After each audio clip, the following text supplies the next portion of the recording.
Hi అండి, అందరికీ నమస్కారం. నేను మీ డాక్టర్ రామవతారి, తెలంగాణ భూగర్భ జల శాఖలో రిజిస్టర్డ్ అడ్వైజర్స్ పనిచేస్తా ఉన్నానండి.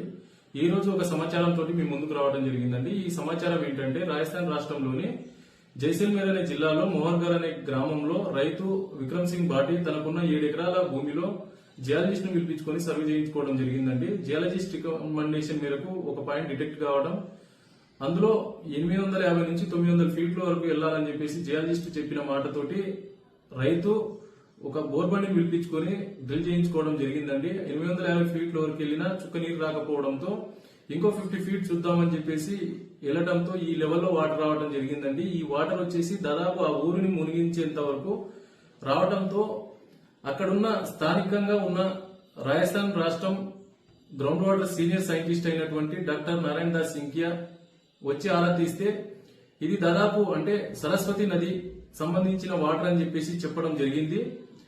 అయితే అక్కడే టీడీఎస్ ను చెక్ చేస్తే టీడీఎస్ వచ్చేసి మనకు తాగే నీటిలో 300 నుంచి 350 వరకు ఉండాలా, కానీ ఆ టీడీఎస్ వచ్చేసి 5000 ఎబో ఉండటం వలన ఇది సెలైన్ వాటర్ అని చెప్పేసి ఐడెంటిఫై చేయడం జరిగింది. అయితే ఇస్రో శాస్త్రవేత్తలు గతంలో దీని గురించి స్టడీ చేయడం వలన అక్కడ టెథిస్ సముద్రం అంటే ఇది జైసల్మేర్ అనే జిల్లా టెథిస్ సముద్రం ఆనుకొని ఉండటం వలన మేబీ టెథిస్ సముద్రానికి సంబంధించిన వాటర్ ఉండొచ్చు అని చెప్పేసి కొంతమంది శాస్త్రవేత్తలు అభిప్రాయపడతా ఉన్నారండి. అయితే ఏది ఏమైనప్పటికీ ఇది సరస్వతి నదిదా లేదంటే టెథిస్ సముద్రానికి సంబంధించిందా అని చెప్పేసి తెలియాలంటే మనం కొన్ని రోజులు వెయిట్ చేయాల్సి ఉంటుందండి.